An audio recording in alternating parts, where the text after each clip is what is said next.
Good morning, everyone, and welcome to Southminster Presbyterian Church in Beaverton, Oregon.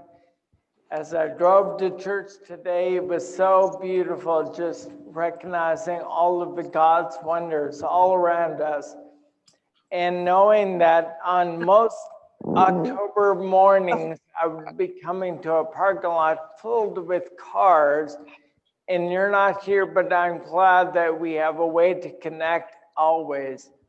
So welcome to our worship service this morning. Mary Gear is our lay reader.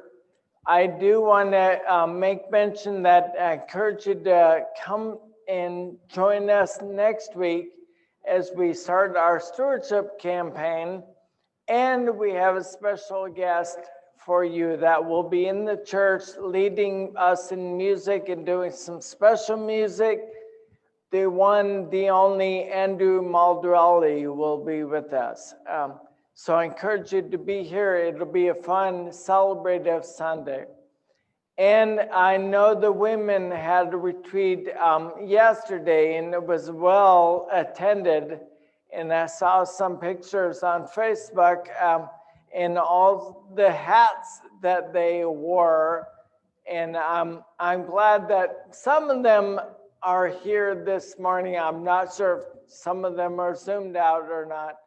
Is there anyone that would like to give a report on how the women's retreat went yesterday? Anyone that's here, or you can do it later on in the service? I don't see anyone, so we'll maybe hear about it later on. So let's begin our time of worship, and Amanda is in the sanctuary and she'll be lighting our church candles. And as she does, I encourage you to light your own candle wherever you are. And as we do, we pause for reflection. A quote from Native American Timmy Orange: "Being Indian has never been about returning to the land. The land is everywhere or nowhere."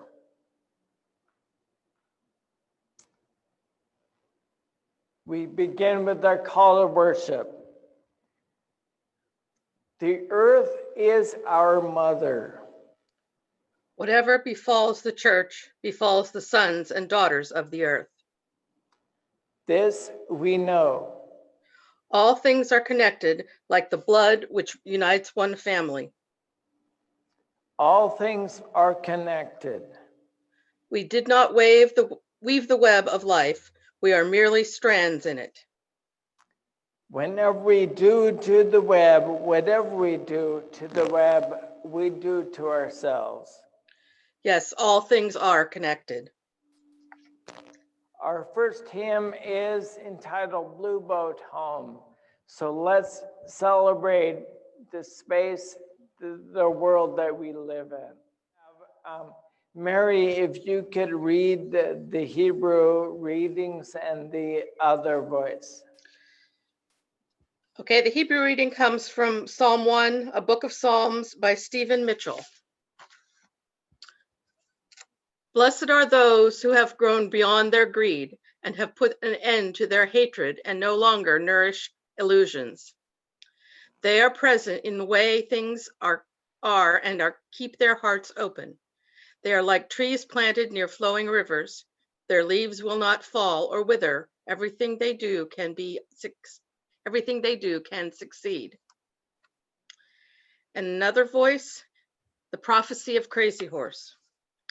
Upon suffering beyond suffering, the red nation shall rise again, and it shall be a blessing for the sick world, a world filled with broken promises, selfishness, and separations, a world longing for light. Again, I see a time of 7 generations when all the colors of humankind will gather under the sacred tree of life, and the whole earth will become one circle again.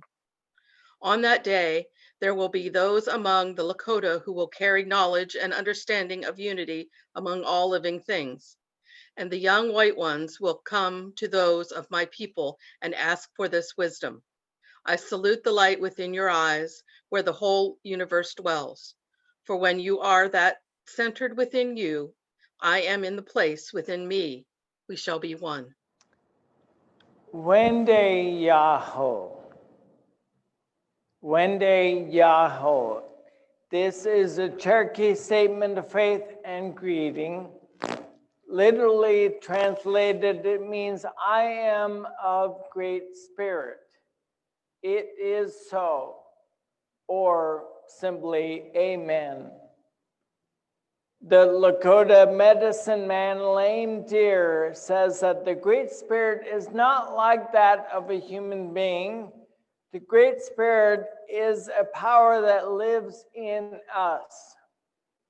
The concept of a Great Spirit perhaps resembles the Elohim God of the Hebrew nation, the personal form of God, the God who is in each of us, the God who walks with us in the Garden of Eden, the God who is present in everything around us. Most or perhaps all of Native Americans see the entire universe as being alive, and that all things are connected to this living universe. As Elder Joshua Wetzel framed it long ago, our Indian religion is all one religion, the Great Spirit. We're thankful that we're on this Mother Earth. The first thing that we do when we wake up in the morning is to be thankful to the Great Spirit for Mother Earth, for how we live, what it produces, what keeps everything alive.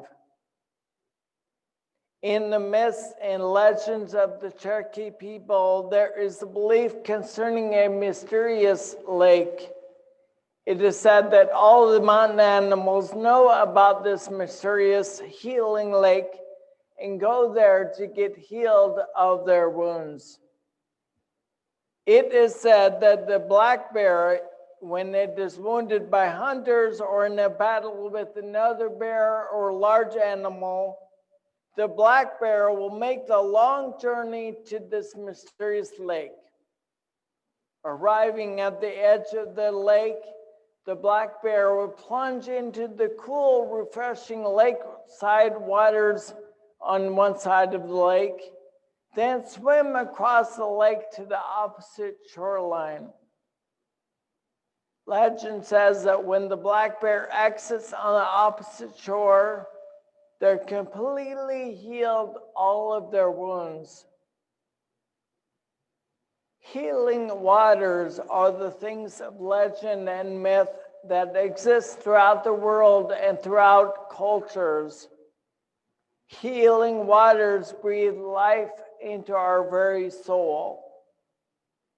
In our Christian faith, baptism provides a space to become well with our own soul, to connect with ourselves, each other, and the living God that is in us and upon us. I remember the days of my youth when I was back in junior high and early high school years. I discovered my hiding place away from the crazy world of my dysfunctional family. It was an oasis of nature, a park-like setting with a living, flowing stream in the middle of it, right in the middle of Spokane. In the years that I would go to my special place, I never saw another human being. It may have something to do with the fact that I had to climb a fence to get there and enter a no trespassing zone.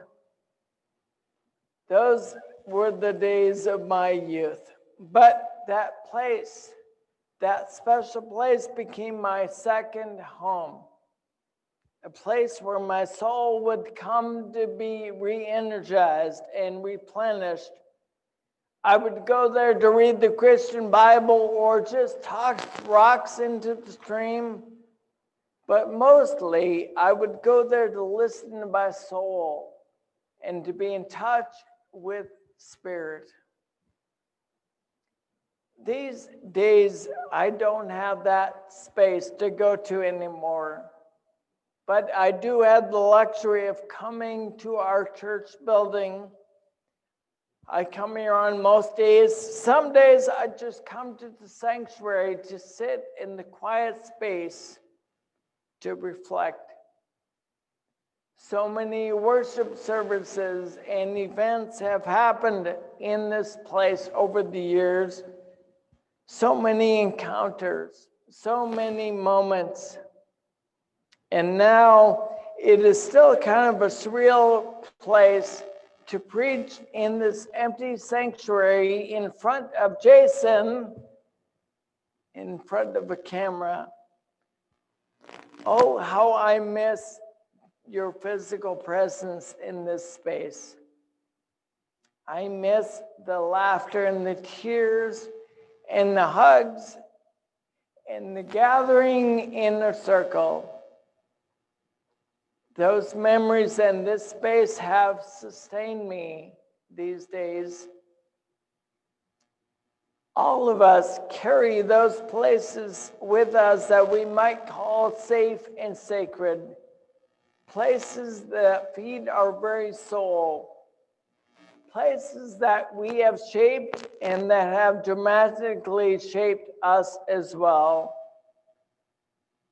Where are those places that help you connect, or maybe help you to reconnect with your soul? When the Native Americans speak of the soul, they are talking about that which we claim as our core, our center, that which is constant, does not change, no matter what it is that we face, no matter where it is that we are. All religions have talked about the soul. The Christian mystic Thomas Merton called the soul the true self. Buddhists call it the original nature or big self. Quakers call it the inner teacher or the inner light. Quaker Parker Palmer takes it further and describes it as that which keeps us connected to the community and where we find safety. Hasidic Jews call it a spark of the divine. Humanists call it identity and integrity. However it is that you might define the soul, all of these descriptions recognize that the core of our being gives us strength and perseverance to carry on, to go through those storms of life. I was recently reminded of an image that was very helpful to me. In the Midwest, farmers could face terrible blizzards in the winter. Blizzards so bad that you could get lost between the barn and the house because the snow and wind was so fierce. Sometimes people could literally disappear in the blizzard and not be found until spring. So they found a solution to this. As soon as the blizzard would set in, they would tie a rope between the barn and the house so that they could use that as a guide to get between the buildings when things were that bad. That is part of how they survived. That is part of how they knew they could be guided safely home, even in the worst of storms. Life these days can feel like a storm. There is much that would call us in the direction of cynicism and even despair. Some of us have even disappeared. One of the paradoxes of our time is that in the midst of so much connection, in the midst of so much information freely given on all sides, it can be easy to feel isolated and alone. But even in these times, my friends, the Great Spirit calls us to have vision for who we are and what we can be, to reach down deep in our soul, to grab hold of the rope that is between the barn and the house, to travel to that mysterious lake, to travel there to that place with healing waters, because we know that we can carry on. No matter what life brings us, when de Yahoo, we can carry on. So I end with that Native American crazy horse prophecy, the prophecy that Mary just read. He had a vision. Perhaps it could be our vision as well. Upon suffering, beyond suffering, the Red Nation, or I will add, the nation of America, or the good people of Southminster, we will rise. We will rise again, and we shall be a blessing for a sick nation, a sick world, a world with broken promises, selfishness, and separations, a world longing for light again. I see a time of great generations where all the colors of humankind will gather once again under the sacred tree of life. I see a time when the whole earth will become one circle again. Do you see that vision, my friends? For when you are at the center within you and I am at the place within me, we shall be one. And so, my friends, one day, Yahoo, I am of great spirit, and so are you. Amen.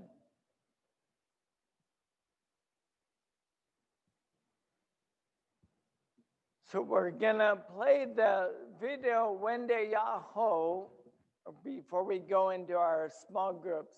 So Jason, let's hear that song. When Day Yahoo. So we're gonna go into our breakout rooms, and as we do, the questions we'll simply ask, if we have time to ask them, what place has been meaningful to you? And how do you connect or reconnect with your soul and with this great spirit in these days? And perhaps what do you need to help you carry on? So we'll see you in about 8 to 10 minutes, and we'll see you then. All right, welcome back, and let's enter a time of sharing with each other any joys or concerns that may be on your hearts these days. A lot certainly is happening, and I send out a bunch of prayer concerns that are in the Thursday email, and I'll share with them, pray for them today. But are there any prayers that you might have? And if you want to just raise your hand virtually or physically, or if you put something in the chat room, we will make sure we make mention of that. So any prayers or joys? I see some hands up. And Jason. Feel free to unmute when you're ready. Just go ahead. If there's yourself. Okay, I would like prayers for Colorado and all the wildfires and all the people affected and the firefighters. It's my home territory and they got snow in Estes Park about a foot overnight, which should help significantly, but the fire came within a mile and a half of Estes Park and has burned a big chunk of Rocky Mountain National Park, jumped the divide, been very, very, very scary and with multiple fires. I would like to share a joy that June and Andy arrived back in their home last night about 7:30. Is June and Andy here with us this morning? No, they're unpacking the van, the U-Haul. Okay, okay. So hopefully we'll be able to see them next week. I think that's her plan. So any other prayers or joys?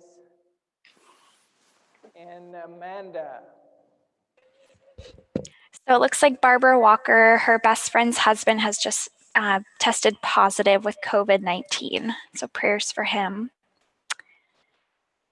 And then Mary is just asking for prayers for our nation, that we begin to heal and come together. And then I would like to ask for prayers as well. My stepdad, he had a procedure done this week to look at the arteries in his leg, and it turns out he has to have a bypass surgery later this year to bypass one of his really bad arteries. So. And I'd just like to share a joy for all the women that did attend yesterday's women's retreat. We had about 33 women, and the joy of having a virtual retreat was that we had people able to join us from Redmond, Eugene, Klamath Falls, and Kathy Huddleston's daughter Karen from California. So it was just so wonderful to reconnect. And are you going to be sharing pictures with you all in your hats at some point for everyone? Well, we didn't plan that part, so I think what Kathy did so far on Facebook may be it. We'll see. Okay, okay.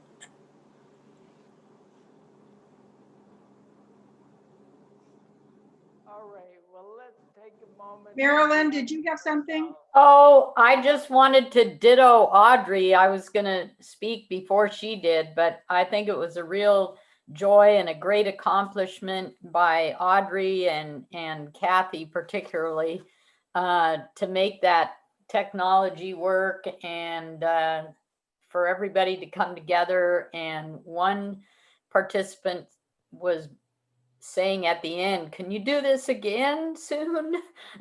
So I think that kind of said it all. Yeah, good.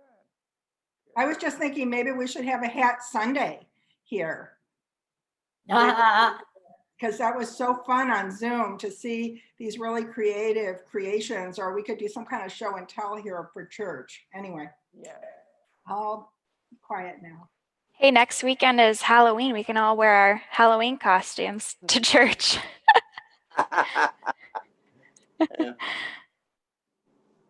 Oh, Sue, you're muted.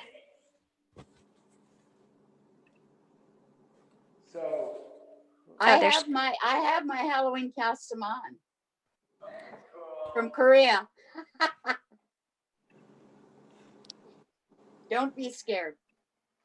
So let's quiet ourselves and go to God in prayer. And as we do, once again, during this month, we're celebrating other religious traditions, thinking global and acting local.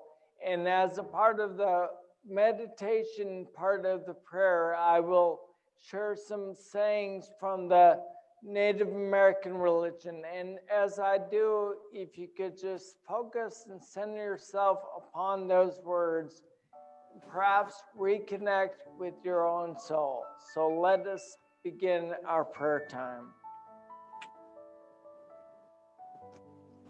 These are sayings from Black Elk in Black Elk Speaks. All over the sky, a sacred voice is calling your name.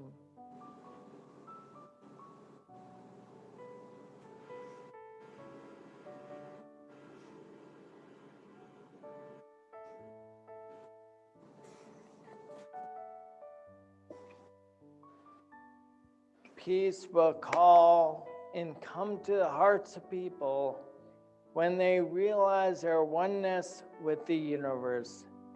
It is everywhere.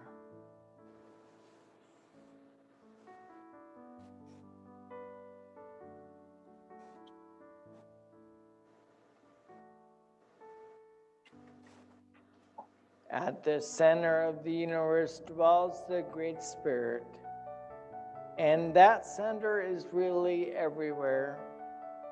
It is within each of us.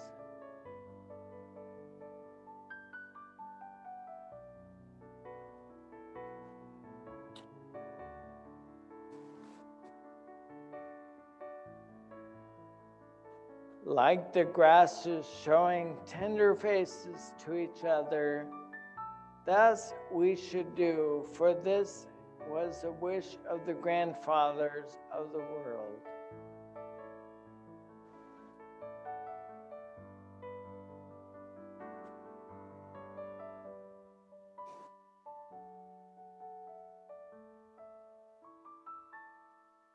There can be no power in a square.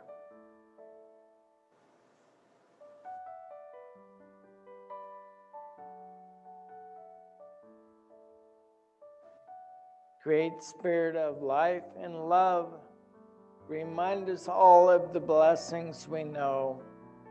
Remind us of who we are, of all the places and people, the communities that have helped us along the way. And remind us, Great Spirit, of how we are and what we need to do to make this journey before us. We especially remember those who are on our hearts this morning. We remember Brent and Brian and Larry and their families in the passing of their mother and our faithful companion, Florence Evans. We continue to lift up Bert and Shirley and the Mazong family, and Roger and Donna, and all those we have mentioned this morning. Great Spirit of life and love, hold us, guide us, ground us as we find our way. Call us to the work of love, the work of justice. Call us to the work of liberation, when all of us together will know that place where we can find our center, that place where together we shall be as one. Amen. Amen. I invite you to pray our corporate prayer. It's a Native American prayer for peace, as led with Mary Gear.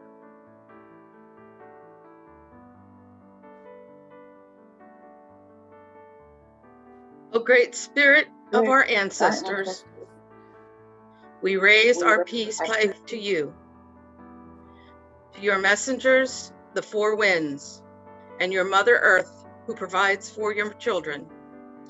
Give us the wisdom to teach our children to love, to respect, and to be kind to each other, so that we may grow with peace in our mind. Let us learn to share all good things you provide for us on this earth. Amen. Amen.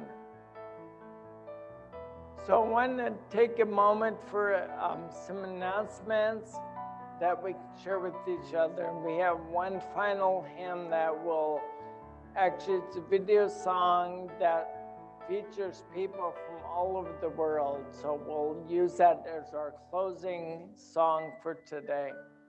But as we share announcements, I have Mary Gear is going to share an announcement from the reopening task force.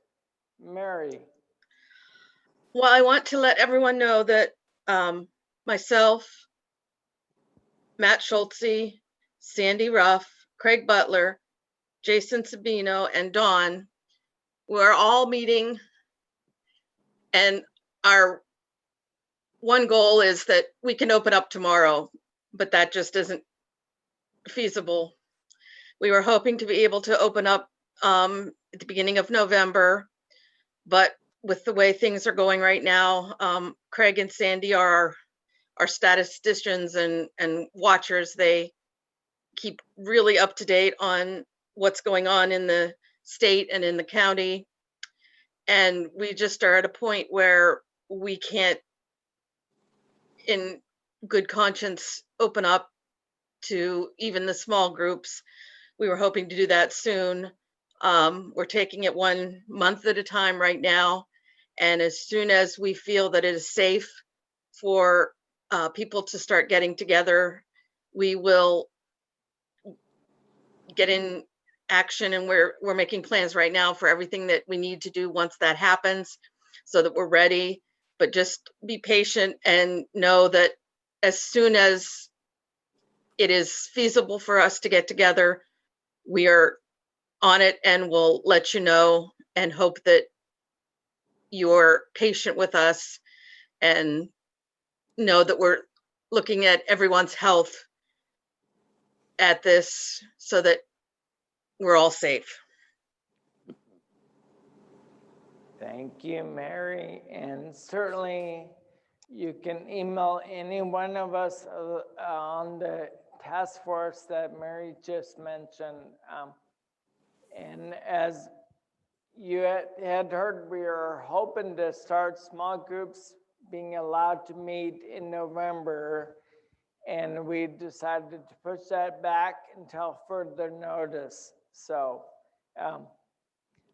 also, I have a few announcements. I send out in the Thursday email if anyone is interested in taking part of the Presbyterian workshop that a committee that I'm part of in Presbyterian is putting together, and it's an outstanding discussion panel on the topic of race and what that means for our local churches in these times. So that's Thursday night.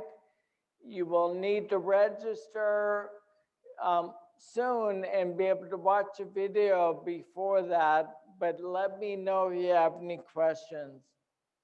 Session will be meeting today at 11:30.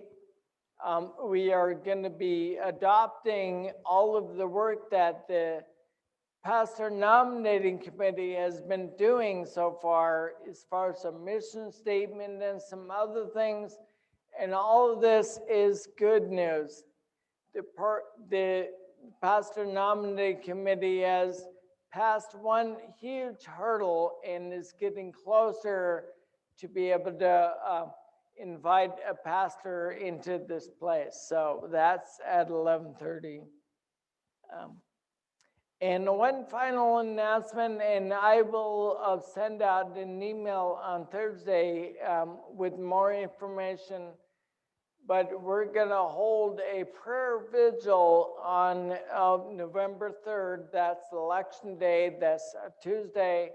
So from 9 o'clock to 3 o'clock, we're gonna have time slots. If any individuals wanna sign up to come here in this space and pray on our behalf for our world, our community, and everything that is happening around us. And you are also invited to take some time that day in your own sacred space to pray for our world. So November 3rd, we'll let you know more about that. All right, we're gonna share our final song that I saw on Facebook recently, and I just thought, wow, this is so uplifting. Shine your light. It is time to Oh, shine what you our got there? light. My friends, Wende Aho, I am of great spirit. You are of great spirit. It is so. And may you know and recognize that great spirit in your life these days. And as you do, may you continue to reconnect with your soul and to let others know about the light that lives inside of you. Wende Aho. Amen.